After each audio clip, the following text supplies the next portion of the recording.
মামুন, ইমরান, নাসির, মঈন, মন্নান এরা আমার হামলা করে। আর ওই সাথে বুদ্ধিদাতা হচ্ছে আব্দুর রাজ্জাক। খুলনার দিঘলিয়া উপজেলায় বৈধ মালিকানাধীন জমি জোরপূর্বক দখল, প্রাণনাশের হুমকি এবং পরিবারের নিরাপত্তাহীনতার অভিযোগ তুলে নিজ বাড়িতে সংবাদ সম্মেলন করেছেন ভুক্তভোগী জমির মালিক মোহাম্মদ হাফিজুর রহমান শেখ।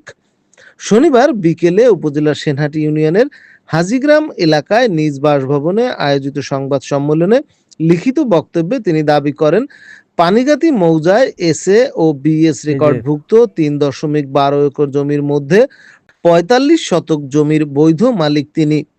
একাধিক কবলা ও হেবা দলিলের মাধ্যমে জমিটির মালিকানা অর্জন করে দীর্ঘদিন ধরে ভোগ দখলে রয়েছেন বলেও জানান তিনি। 2-3 বছর কেস চালায় আমি এই রায় পাইছি। রায় পাওয়ার পরে বর্তি গেলে আমার বাধা বিঘ্ন দেয়। আমি 7 দ্বারাও কেস দিছি, সেটা ওরা যাই মুচলিকা দিয়েছে, তারপর আমার বাধা বিঘ্ন দেয়।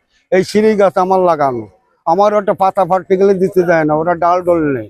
ওই আমার মেজে ছেলে না বড় ভাই ছেলের সাথে ওই 17 ভাই ছেলের কাছে থেকে 8 শতক জায়গা কিনেছে, বুঝছেন? 8 শতক জায়গা কিনেছে, তা নিয়েও আমার মামলা চালাতে হচ্ছে এই 7-8 বছর। আর এই জায়গা রায় পাইছি খাসের জায়গা, সরকারের জায়গা। আমি জানি না যে এটা খাস, কিন্তু পরে স্টেপে জানতে বললাম খাস, মামলা চালায় জানতে বললাম যে খাস, আমার রায় দিচ্ছে। আমার বর্তি দেয় না, 1 বছর আগে আমি রায় পাইছি। ভুক্তভোগীর দাবি, মামলার 2 আসামি বর্তমানে কারাগারে থাকলেও তাদের পরিবারের অন্যান্য সদস্যরা বিভিন্নভাবে তাকে ও তার পরিবারের সকল সদস্যদের প্রাণনাশের হুমকি দিয়ে আসছেন। এ কারণে পরিবার নিয়ে চরম নিরাপত্তাহীনতার মধ্যে দিন কাটাচ্ছেন বলে সংবাদ সম্মেলনে উল্লেখ করেন হাফিজুর রহমান শেখ। তিনি প্রশাসন, আইন শৃঙ্খলা বাহিনী ও জেলা প্রশাসনের কাছে পরিবারের নিরাপত্তা নিশ্চিত করা, জোরপূর্বক দখলকৃত জমি উদ্ধার এবং অভিযুক্তদের বিরুদ্ধে দ্রুত আইনগত ব্যবস্থা গ্রহণেরও দাবি জানান। আমার বাপের বড় ছেলে আমি, এটা জমি নিয়ে যে গ্যাঞ্জাম, এটা হচ্ছে আমার ওই বাপের 35 শতকে আমার দাদার সম্পত্তি, আমার ওয়ারিশ হিসেবে আমার বাপ পায়। সেই সম্পত্তি আমার চাচারা দেয় না, যেটা নিয়ে বিরোধ। এতদিন এই দীর্ঘদিন ধরে এই গ্যাঞ্জাম ফ্যাসাদ হুড়োহুড়ি মামলা এই নিয়ে এই দীর্ঘদিন যাবত এটা নিয়ে গ্যাঞ্জাম চলতেছে।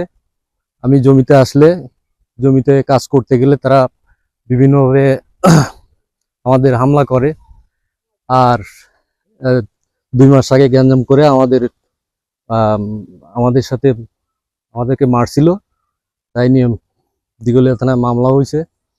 আর জমির যে ব্যাপারটা, এই জমি দেয় না বিধায় তারা কোর্টে অ্যারেস্ট হয়ে গেছে। তাদের নামে আরো 2টি মামলা।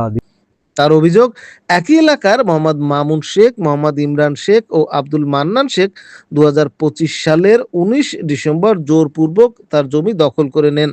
এ ঘটনায় তার স্ত্রী ও সাবেক ইউপি সদস্য নাসিমা বেগম বাদী হয়ে ভূমি অপরাধ প্রতিরোধ ও প্রতিকার আইন 2023 অনুযায়ী আদালতে মামলা দায়ের করেন।